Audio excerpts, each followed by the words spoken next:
Hello, good day. I am Erica B. Vergara from BSBA OM 1A. Marketing has a very wide scope. It covers all the activities from conception of ideas to realization of profits. Marketing is pervasive in scope. Any type of entity which is of value of a market segment can be market. The scope of marketing is determined by the marketing offering of an organization. Market offering is a combination of goods, services, ideas, persons, places, information, and etc. offered to a market to satisfy specific needs and wants of people. But who markets? The marketers and the prospects.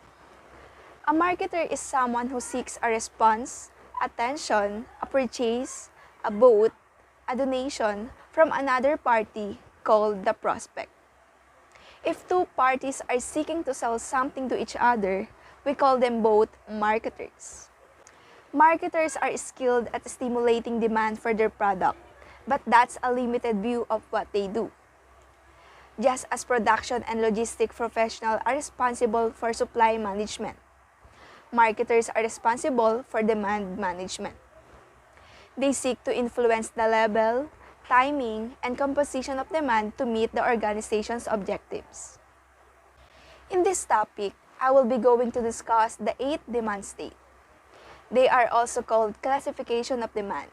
Those are negative demand, non-existent or existing demand, latent demand, declining demand, irregular demand, full demand, over-full demand, and unwholesome demand. I will be going to discuss also how these various demands help the marketers to handle the challenges that come up during the supply of the product. 8 types of demands in marketing. The first type of demand is negative demand.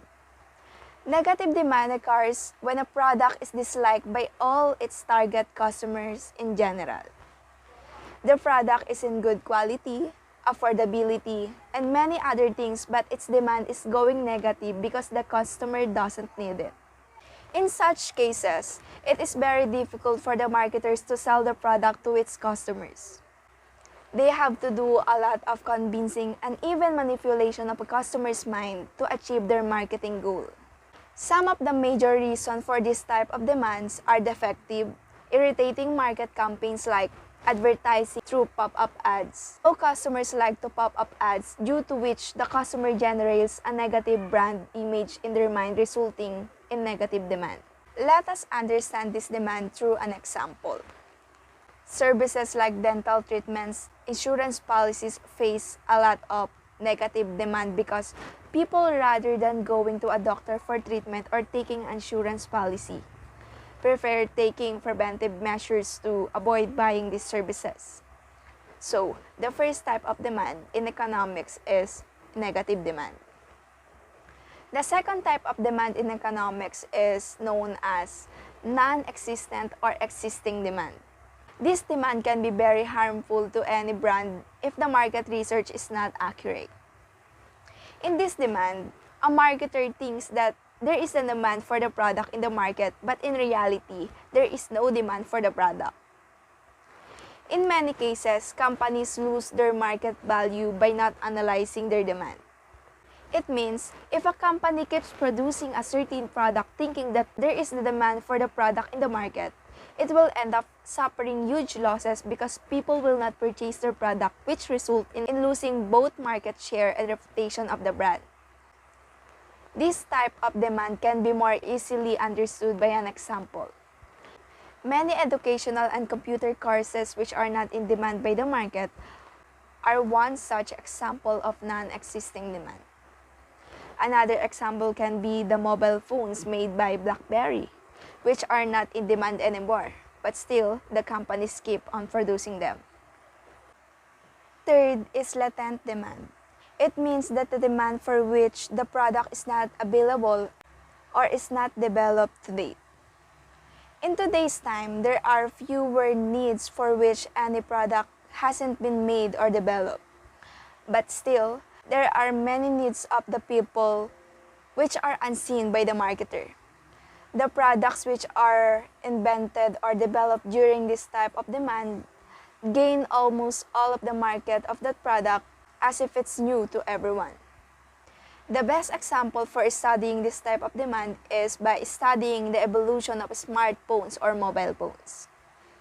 Every time a new model of a mobile phone was launched, it tackled a new need of customer, whether it will be sending messages, talking face-to-face via video call, shopping online through mobiles at one place only, and many more. But there are still many needs that do not have solution, even though the needs are very important. Fourth is declining demand.